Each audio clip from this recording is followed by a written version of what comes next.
Assalamualaikum adik-adik. Perkenalkan, nama kakak Fitri Handayani, kakak PPL dari UIN Raden Intan Lampung. Kalian pasti bingung kenapa kok video ini ada kakak. Nah, di sini kakak ditugaskan oleh Mister Rio untuk mengisi materi yang akan kita bahas nanti. Nah, tanpa berlama-lama kita kenalan, kita langsung ke materi ya. Materi kita yaitu sintesis nutrisi dan energi tumbuhan beserta gerak tumbuhan. Walaupun kita belajar secara daring, kakak harap adik-adik belajarnya tetap semangat, tetap fokus supaya bisa memahami pelajaran yang akan disampaikan. Berikut pembahasan dari materi kita.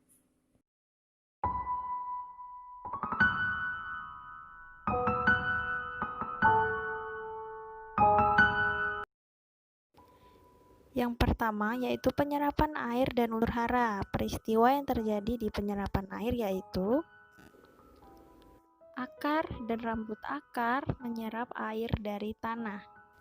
Selanjutnya, air masuk ke akar secara osmosis. Osmosis merupakan perpindahan cairan yang konsentrasinya rendah menuju ke cairan yang konsentrasinya tinggi. Transpirasi dapat diartikan sebagai proses kehilangan air dalam bentuk uap dari jaringan tumbuhan ke udara. Terjadi di siang hari saat panas dan paling banyak melalui stomata pada daun. Selain melalui stomata, transpirasi juga bisa melalui pada jaringan kutikula dan lentisel, tetapi yang paling banyak kita temui transpirasi melalui stomata. Mungkin adik-adik bertanya, bagaimana Kak air bisa naik ke daun? Kan akar di bawah, sedangkan daun di atas. Baiklah, kita akan bahas permasalahan itu. Berikut adalah faktor-faktor yang menyebabkan air bisa naik ke daun. Faktor yang pertama yaitu tekanan akar. Tekanan akar mendorong air sehingga mengalir melalui pembuluh kayu atau silam, kemudian air mengalir ke pembuluh kayu di batang.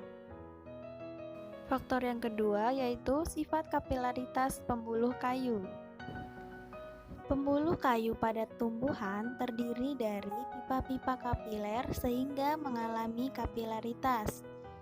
Kapilaritas sendiri merupakan gejala atau peristiwa meresapnya zat air melalui celah-celah sempit atau yang bisa disebut juga kapiler.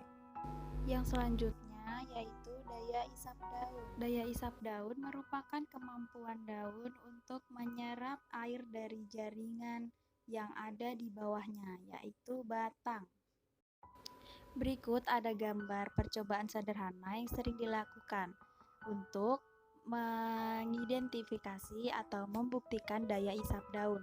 Nah, di sini juga bisa dapat dilakukan oleh adik-adik di rumah, di mana bahan-bahan yang digunakan yaitu aqua botol atau aqua gelas yang diisi oleh air, kemudian dikasih pewarna.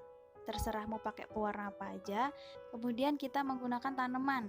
Tanaman itu kita menggunakan pacar air yang dimana satu tumbuhannya kita hilangkan daunnya, kemudian yang satu kita biarkan daunnya.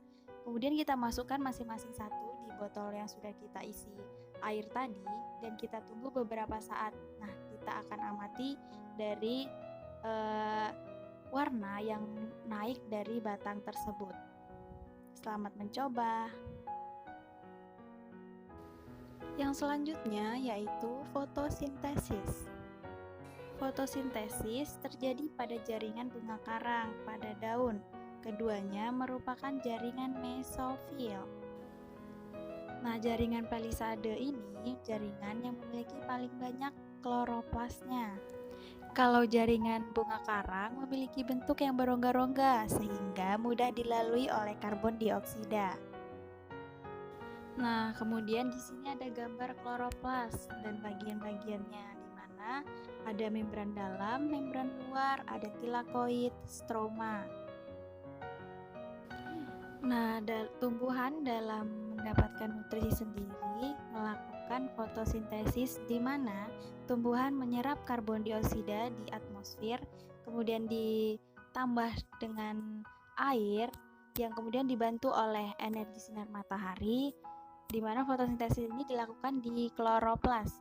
Kemudian senyawa tersebut diuraikan menjadi C6H12O6 plus 6O2, yaitu gula plus oksigen, di mana gula tersebut digunakan oleh tumbuhan itu sendiri dan oksigen dilepaskan di udara. Jadi, anak-anak, kita menjaga tumbuhan di sekitar kita supaya ketersediaan oksigen untuk kita bernafas juga semakin banyak. Kemudian yang ketiga ada respirasi. Respirasi merupakan proses penyerapan molekul oksigen yang terdapat di udara bebas untuk menghasilkan air karbon dioksida dan energi yang sangat dibutuhkan. Respirasi dilakukan oleh tumbuhan yang dilakukan pada saat pagi dan siang itu dilakukan bersamaan dengan proses fotosintesis. Sedangkan respirasi yang dilakukan pada malam hari, tumbuhan melakukan respirasi tanpa bersamaan dengan fotosintesis.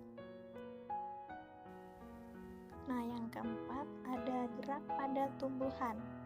Nah, gerak pada tumbuhan dibagi menjadi 3 macam, yaitu yang pertama gerak endonom, yang kedua gerak higroskopik, dan yang ketiga gerak esionom. Yang pertama ada gerak endonom. Apa sih gerak endonom itu? Nah, gerak endonom merupakan gerak spontan dari tumbuhan yang tidak disebabkan adanya rangsangan dari luar.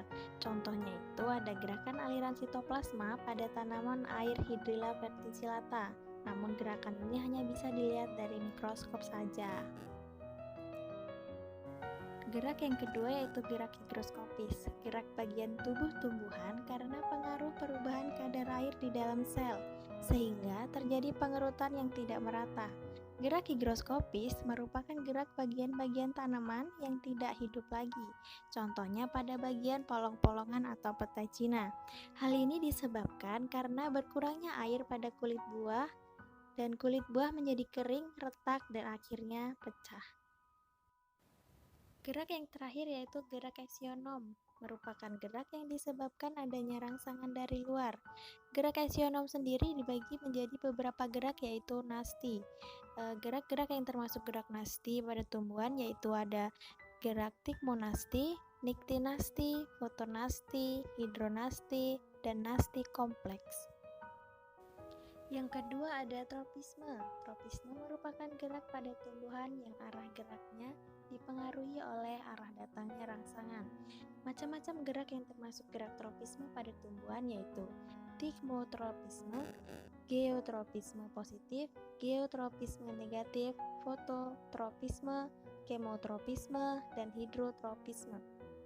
Dan yang ketiga ada taksis. Taksis merupakan gerak berpindah tempat pada tumbuhan yang dipengaruhi oleh arah datangnya rangsangan.